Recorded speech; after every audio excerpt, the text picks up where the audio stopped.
নিয়েছেন। জানেন যে গতকাল তারা বৈষম্য বিরোধী ছাত্র আন্দোলনের যারা সমন্বয়ক ছিলেন তারা কোটা বিরোধী আন্দোলন থেকে শুরু করে এই পর্যন্ত জানেন যে গত জুলাই মাস থেকে একটা উত্তাল সময় ছিল। সেই উত্তাল সময় পার করে এই মুহূর্তে যদি বলি তারা গতকালই এক দফা দাবিতে জোরদার হয়। তাদের এক দফা সরকারকে পতনের দাবি জানিয়েছেন তারা। তাদের এই দাবি আসলে দাবির প্রেক্ষিতে আজকে সারা দেশেই কিন্তু এই বিক্ষোভকারীরা মাঠে নামেন এবং তাদের আজকে আমরা দেখেছিলাম যে রামপুরায়ও কিন্তু এই আন্দোলনকারীরা পুরো সড়ক জুড়েই অবরুদ্ধ করে রেখেছিল এবং অবরুদ্ধ করে রেখেছে এবং সেই সাথে তারা বিক্ষোভ করছে। মহাখালীর অবস্থা যদি বলি বেশ কিছু দূরে রয়েছে আন্দোলনকারীরা, ঠিক তার পাশে আমরা দেখতে পাচ্ছি যে আইন শৃঙ্খলা রক্ষাকারী বাহিনী পুলিশের সদস্যরা কিন্তু এখানে সতর্ক অবস্থানে রয়েছেন। সতর্ক অবস্থানে রয়েছে পুলিশ, আইন শৃঙ্খলা রক্ষাকারী বাহিনীর পুলিশের সদস্যরা সতর্ক অবস্থানে রয়েছেন। ঠিক তার পাশেই আমরা দেখতে পাচ্ছি যে সেনাবাহিনী মোতায়েন করে রাখা হয়েছে। সেনাবাহিনীর সদস্যরা এই মুহূর্তে পুরো রেলগেট এলাকাকে স্বাভাবিক করে রেখেছেন। আপনারা দেখছেন যে সেনা মোতায়েন।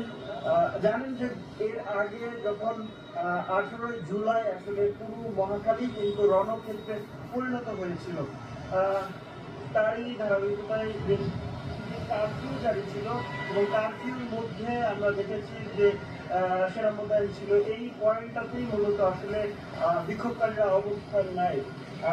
তারই ধারাবাহিকতা আজকে আমরা দেখতে পাচ্ছি অধিক সেনা মোতায়েন করা হয়েছে। একেবারে সামনের সারিতেও যদি দেখানোর চেষ্টা করি আমরা পুরো মহাখালী রেলগেটের দৃশ্য এটি এবং দেখছেন যে সেনাবাহিনীর মোতায়েনের অবস্থা পুরো চারপাশেই আসলে সেনাবাহিনীর সদস্যরা এই রেলগেটটিকে ঘিরে রেখেছেন। ঐক্যবদ্ধ হয় শহীদ মিনারে, জাতীয় শহীদ মিনারে, এবং তারা আসলে এই